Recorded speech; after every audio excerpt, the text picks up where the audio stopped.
Merci de nous rejoindre pour cette 3e saison de Pavillon Noir. Je propose que, une fois que nous serons reposés un petit peu, donc Jack, je pense qu'il vaut mieux que vous preniez un petit peu de repos. Nous allons essayer de récupérer avec Eric et peut-être Jacques-Auguste un petit peu de matériel sur le bateau. Mhm. Et puis, de toute façon, il faudra partir assez tôt demain pour la négociation qui doit avoir lieu à midi le lendemain.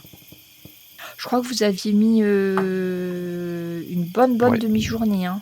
Oui, je crois presque une journée. Même. Ouais, mais un peu plus. Hein. Donc, il faudra partir en partant juste avant l'aube. On devrait y arriver. Hein. Ou alors, on peut partir en fin d'après-midi. On campe quelque part pour arriver. Et si les négociations tournent mal? De toute façon, nous y allons armés. Hein, Je pensais que nous devrions tous y aller. Parce que si nous nous mettons d'accord et qu'il y a une assemblée, il faut que tous les marins soient présents. Je suis d'accord. Très bien. Donc au niveau du campement, nous allons laisser les choses importantes comme les voiles, ce genre de choses, mais nous prenons les armes avec nous. Ok. Il reste une chose. On peut laisser les femmes derrière aussi. Non, alors, les femmes, on va leur donner le fusil. Comme ça, ils vont bien voir que chez nous, les femmes... Vous êtes sûr? Si ça doit se négocier à la chasse-partie, il faut qu'elles soient présentes. Pour montrer qu'elles font partie de l'équipage comme nous autres. Ou leur laisser un fusil. Tout à fait. Leur laisser un fusil, ça me paraît une très bonne idée. Pour assurer leur présence. Ça mettra peut-être un petit bonus dans le côté négociation féminin. Le goff, vous savez tirer? Oui. Au fusil? Oui. Fusil... Mousquet? Ouais, mousquet et pistolet. Ok, donc il va te passer le mousquet. Après, vous en aviez quelqu'un des fusils, je crois qu'il y en avait 4 ou 5. Ouais, pas beaucoup. Je crois qu'il y a... Non, attends, les fusils, il y en avait moins. Il y avait des pistolets. Il y avait que 2 mousquets.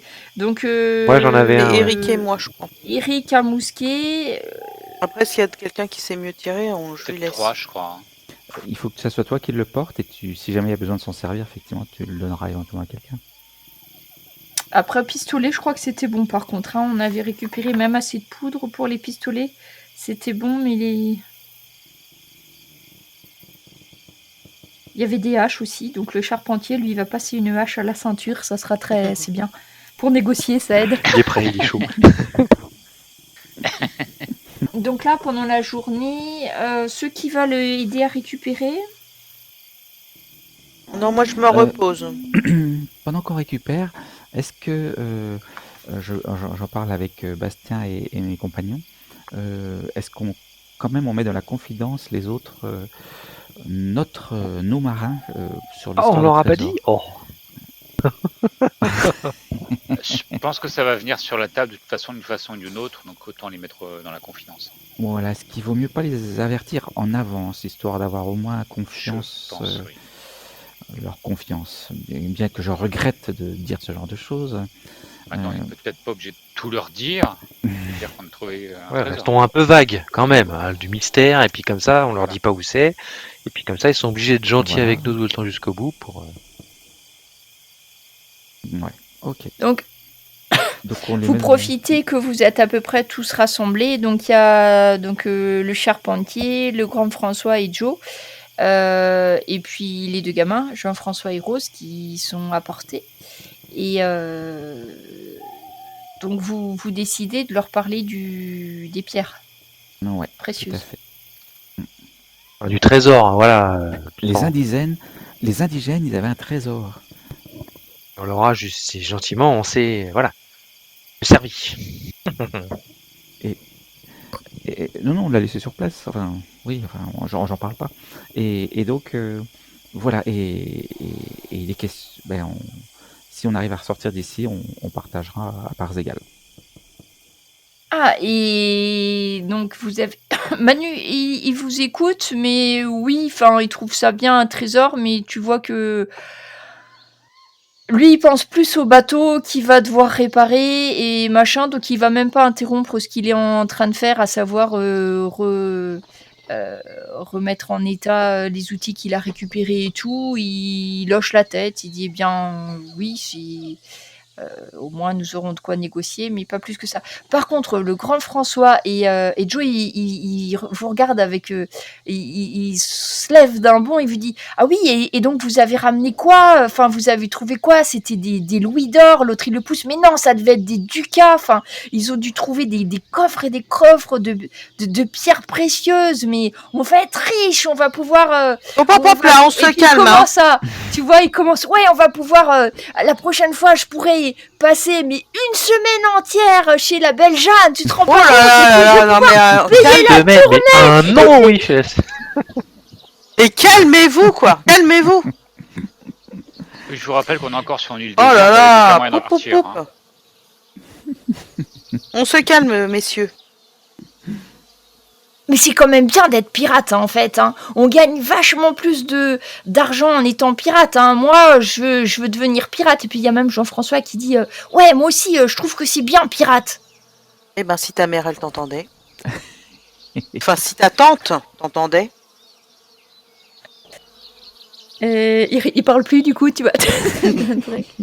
Par contre, vous voyez que Rose, elle reste sur son... Elle a pas trop dit... Elle a pas trop participé. Elle s'est mise un petit peu en retrait et elle te regarde en coin, le goff, du coup. Elle te regarde et tu sais pas trop bien ce qu'elle pense, mais tu la vois pensive quand même. Elle a l'air d'être perdue dis-moi dans ses gamine, réflexions.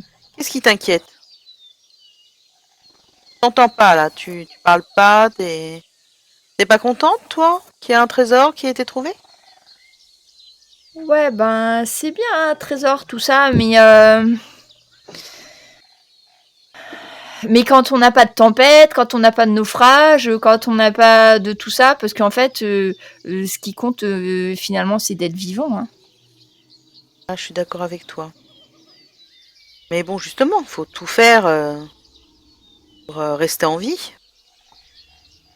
Et le trésor, c'est le petit plus qui fait que parfois ça peut t'aider. Ouais, tu vois qu'elle te regarde, mais qu'elle a pas l'air convaincue, quoi. C'est... On en reparlera à l'occasion. Bon, bah, je me sens un petit peu fatiguée, hein. Je me repose un peu parce qu'après, il paraît qu'on marche. Alors, et puis tu la vois, elle va se mettre un petit peu à l'écart et puis elle tourne le dos à tout le monde et voilà, elle reste... Donc, grand François et Joe, ils sont surexcités, ils commencent à chercher leurs épées. Alors, ils vont s'habiller avec les vêtements récupérés qu'il y avait dans ce que vous avez vu. Il y avait donc des affaires du capitaine, parce que les habits que vous aviez récupérés, c'était beaucoup des officiers, parce que c'était la seule cabine accessible, hein, si vous vous souvenez bien. Donc, Joe, il va trouver un espèce de grand foulard de soie écarlate et du coup, il va se le nouer autour de la ceinture. Et puis, le grand François, il va essayer, donc il va mettre une chemise et puis il a trouvé un espèce de gilet, bon, qui est un petit peu abîmé par l'eau de mer et tout ça. Donc, il va se mettre le gilet, puis par-dessus, il va mettre la ceinture avec le pistolet qu'il a récupéré. Enfin, ils essayent vraiment de se poser en homme riche, quoi. Vous voyez que là, déjà, ils ont besoin de montrer qu'ils en imposent un petit peu, donc ils font faire ça sous le regard complètement désabusé de Manu, qui continue à plier ses voiles, à empiler ses cordages et tout ça pour que... Ouais, en voilà qui a la tête sur les épaules. Ouais, moi je dis Manu capitaine. Ouais.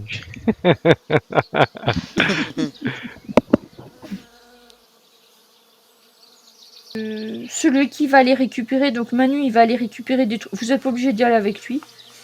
Au pire, il y va avec les deux autres marins. Donc Allez. ils vont réussir à récupérer un petit peu plus de matériel. Il va pas réussir, ce qu'il aurait voulu lui, c'est récupérer le mât qui était en plusieurs morceaux. Il va pas y arriver parce que le bateau s'est enfoncé, c'était sous la cale et tout. Mais il va réussir à récupérer... des, comment ça s'appelle, des poulies de rechange, un petit peu de matériel. Et il va entasser ça sur la pile qu'il a déjà faite. Donc vous allez partir plutôt en fin d'après-midi. Ils pour ont pas retrouvé pouvoir mon avancer un coffre petit peu, camper à mi-chemin et repartir le lendemain. Ça vous va comme ça? à tout hasard, ils ont pas retrouvé mon coffre Ah, il est au fond. Alors le Oui, parce que problème, moi j'ai la moitié de mon or dans ton coffre. le Surtout que- problème, Nous, on n'a pas retrouvé de coffre, nous. Hein. te dit Manu, c'est qu'en fait, il a essayé de descendre au niveau de l'entrepont, mais le bateau s'est enfoncé, comme il était quand même un peu rempli d'eau hein, avec tout ça.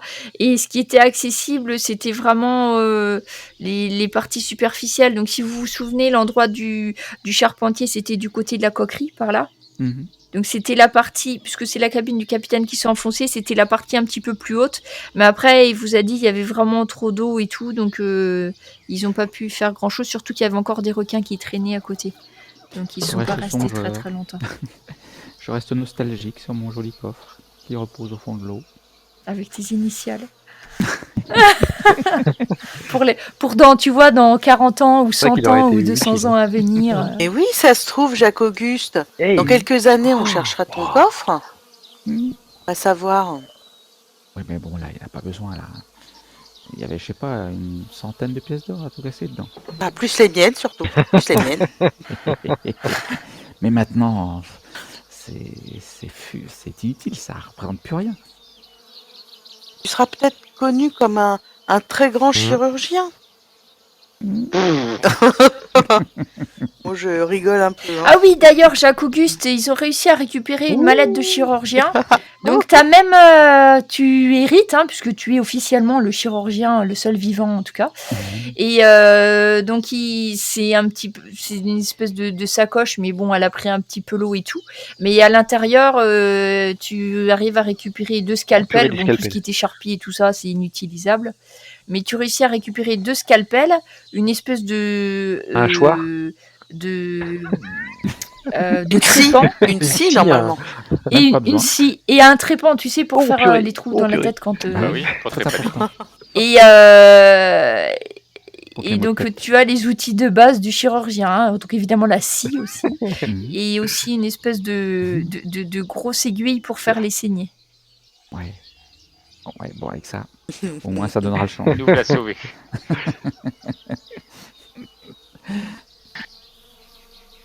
Il y a du monde dans cette jungle. Hein. Oui, effectivement, il y a beaucoup de monde. Et à un moment donné, vous voyez même des espèces de cochons sauvages qui fouissent dans les buissons à côté de Eh, vous notre repas, là, vite, et poupée. qui passent. Ah oui. Je crois pas que vous ayez d'arc, hein. Il y a juste les Non. armes à feu. Ah, vous pouvez essayer, hein, si vous vous sentez en... Ouais. Ouais. Donc, j'aimerais pas trop gâcher une balle pour ça, quoi. Vous avez pas... Voilà, c'est ça.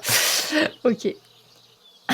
Donc, ce qui va se passer, c'est que vous allez faire donc une halte la nuit. Il n'y aura pas de problème particulier parce que c'est un peu une île déserte. Enfin, sauf quand il y a des gens qui reviennent dessus. Mais là, ça va pas mal se passer. Vous êtes assez nombreux, vous êtes 9. Donc, il y en aura toujours un qui sera réveillé, etc. Pas forcément vous, d'ailleurs.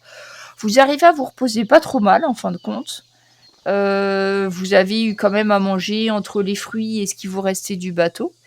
Et vous allez arriver un petit peu avant midi au niveau de la crique où se trouvent les pirates. Et là, vous voyez le bateau, donc vous pouvez l'observer peut-être un peu plus que la première fois. Ah oui. Effectivement, le bateau a été très endommagé. Sur les 3 mâts, il n'y en a plus que 2. Le grand mât est toujours entier, heureusement, vous dit le charpentier.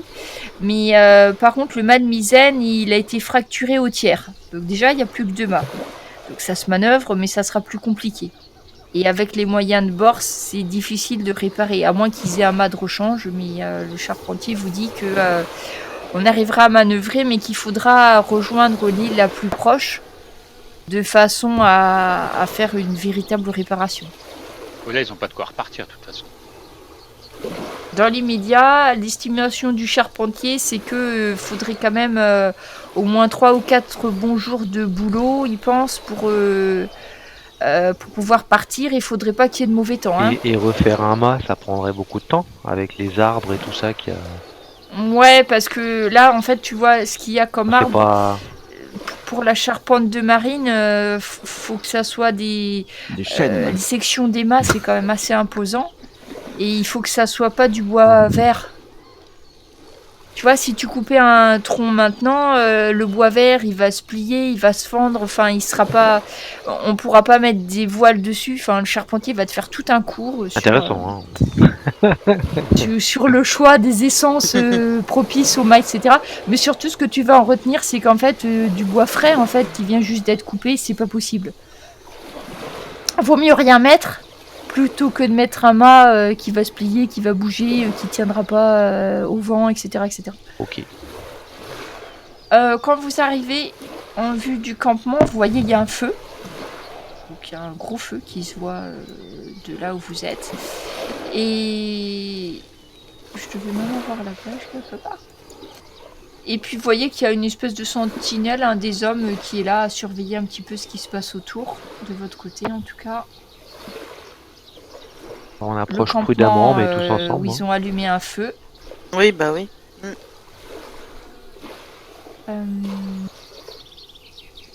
Et eux, ils sont combien, les silhouettes? Alors, vous arrivez par là où j'ai mis Jacques Auguste. Je vais vous mettre juste pour que vous visualisiez la scène. Donc vous arrivez par le côté ouest. Et donc il y a une sentinelle, effectivement. Et puis, sinon, vous voyez des hommes qui savent faire près du feu. Peut-être certains qui sont dans leur tente de fortune. Et un qui doit être en train de pêcher. Effectivement, ils doivent être, alors que je te dise pas bêtise, 1, 2, 3, 4, 5, 6, 7 et 8 en fait. 2, 3, 7, 8 et 9 avec le capitaine. Donc ils sont bien 9. Ok, eh bien on va les saluer.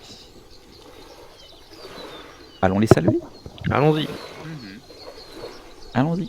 Alors celui qui monte la garde, Je lui fais signe que je viens pas du tout en agresseur, au contraire. ah les petits gars de l'autre bateau, ouais c'est ce que nous a dit le second.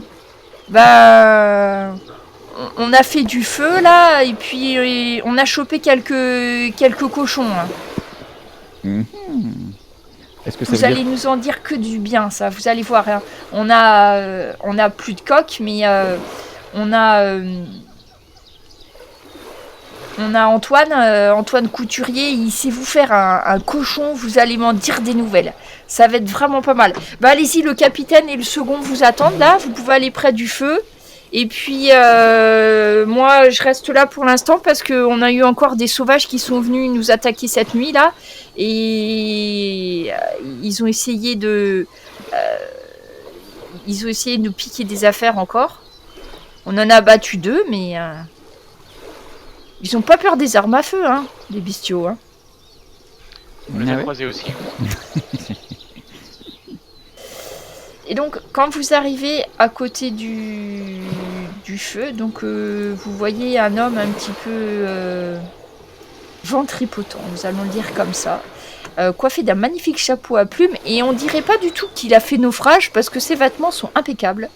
Et il a effectivement des armes bien en évidence sur la poitrine, aussi bien ses 2 pistolets que son sabre qu'il porte, ainsi qu'une petite dague à la ceinture. Et il est assis sur un espèce de tonneau renversé de façon à pas être dans le sens de la fumée. Quand le second vous voit arriver, il vient vous saluer. Donc vous voyez celui que vous aviez déjà rencontré, normalement, Monsieur Martin Chatigny, qui est le second, qui vous accueille, donc tous, hein, y compris François, Joe, Jean-François, Rose et puis Manu. Donc il vous fait asseoir. Ils ont fait en fait un petit peu, pas autour du feu, mais un petit peu sur un côté de façon à pas avoir le vent dans la figure. Et vous voyez qu'ils ont fait, il y a une espèce de grand cadre en bois, comme une clé en fait, qui est assez importante, dont 2 pieds sont fichés au sol. Et vous voyez, il y en a 2. Et il y a des cochons, des petits cochons, c'est les cochons sauvages qui sont sur l'île, qui sont fendus, qui sont fendus en 2 et qui sont aplatis sur les clés de façon à ce que l'intérieur du cochon soit dirigé vers le feu. À l'intérieur, vous voyez pas trop bien ce qu'il y a. Apparemment, il y a d'autres choses qui ont été entassées dans le cochon. Et tout ça est en train de griller joyeusement à côté du feu. Ça sent très très bon. Mais ça m'a l'air excellent ce que vous avez là. Vous Pour avez quelque nous chose à joindre voir à avec tout vous. ça? Ah oui, ça c'est pas encore fait, mais tout à l'heure vous allez en profiter. C'est comme ça que les boucaniers font cuire les cochons et vous allez m'en dire des nouvelles. Surtout qu'on a même trouvé des piments, donc vous allez avoir une pimentade avec. Ça va être... on aura de quoi bien manger. Bon.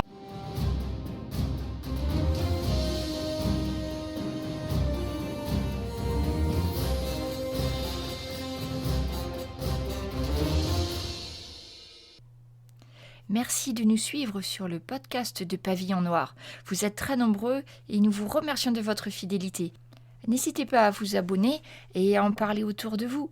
Vous pouvez aussi jeter un petit coup d'œil à nos autres podcasts, les Héros d'à côté, plus dans le domaine médiéval fantastique, ou alors Greenberg, qui est franchement plus moderne, et une enquête du FBI en Louisiane.